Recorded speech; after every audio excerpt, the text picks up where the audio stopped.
La vie était facile pour les habitants d'Hamelin en Allemagne. Les pauvres n'étaient pas trop pauvres et les riches avaient beaucoup plus que nécessaire. Au lieu d'être contents, ces gens se montraient égoïstes et ne pensaient qu'à festoyer. Les parents trouvaient que les enfants leur causaient trop de soucis.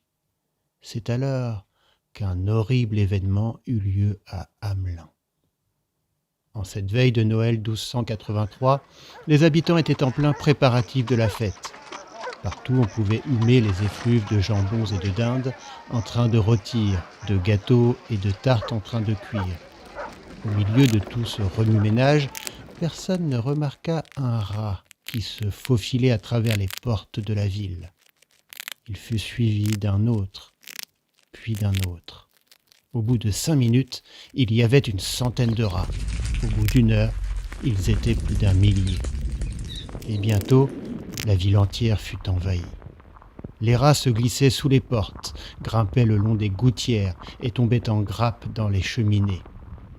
Les gens essayèrent vainement de sauver quelque nourriture, mais les rats dévoraient tout. Bientôt, il ne resta plus rien des préparatifs de la fête. Au matin de Noël, les rats étaient partout, dans les armoires, sous les lits, dans les chaussures et jusque dans les berceaux. Épouvantés, les gens se rendirent à l'hôtel de ville pour demander au maire de faire quelque chose. Lors d'une réunion d'urgence, le maire et ses conseillers mirent au point un plan à base de pièges et de poisons pour débarrasser Hamelin des rats. Hélas, les rats se montrèrent si malins et si vigoureux qu'ils évitèrent les pièges et dévorèrent le poison comme si c'était du sucre. Le 3e jour, il n'y avait plus rien à manger. Alors les rats dévorèrent les oreillers, les livres, les chaises et les tables. Ils poursuivaient les chiens et tuaient les chats. Ils mordaient les gens dans leur lit et personne ne pouvait plus dormir. Celui qui voulait s'habiller découvrait des rats nichés dans ses chaussures. Désespéré, le maire décida finalement d'offrir 1000 pièces d'or à la personne qui pourrait débarrasser la ville de ce fléau. Le 4e jour, un étranger arriva à Hamelin et demanda à voir le maire.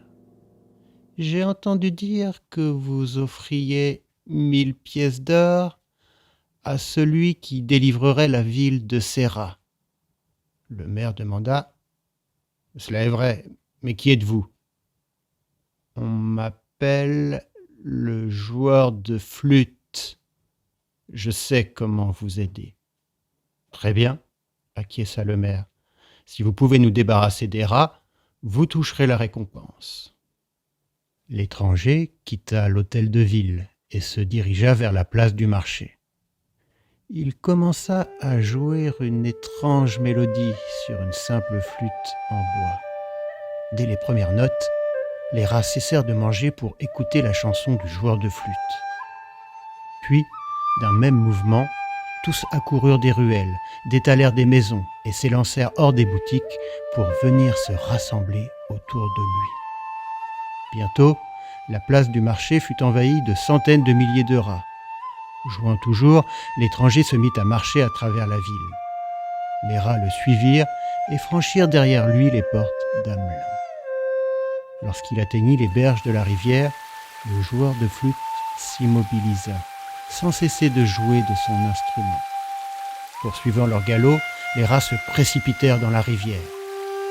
Quand l'homme arrêta de jouer, tous les rats d'Hamelin, sans exception, avaient été engloutis. Les gens se mirent à chanter et danser de joie. Les cloches de la ville carillonnèrent à toute volée. Mais tout le monde avait oublié le joueur de flûte. Et lorsqu'il réapparut aux portes de la ville, le sourire du maire s'effaça. « J'ai tenu ma promesse, » dit l'étranger. « Veuillez me donner les pièces d'or. »« Ah, » répondit le maire, « vous voulez dire les 50 pièces d'or ?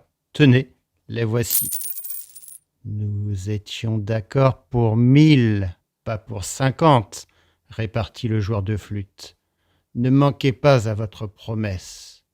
Vous croyez que nous allons vous donner 1000 pièces d'or pour avoir joué un petit air de rien du tout sur votre flûte ? Cela ne vous a guère demandé de travail. Je vous offre 50 pièces d'or.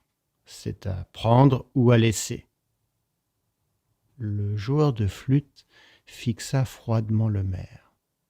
« Vous allez regretter ceci, dit-il, et il le quitta sans prendre la récompense. Les semaines passèrent et la vie reprit à Hamelin comme avant.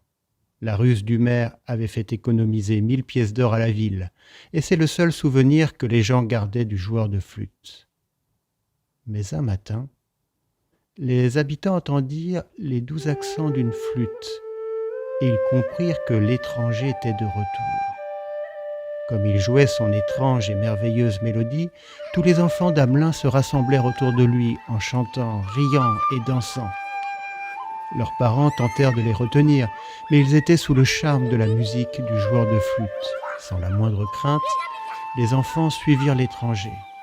En procession, ils franchirent le pont sur la rivière et disparurent derrière les montagnes. Ni le joueur de flûte, ni les enfants ne réapparurent jamais à Hamelin. Mais depuis ce jour-là, lorsque le vent souffle de derrière les montagnes, l'on peut entendre des rires d'enfants heureux.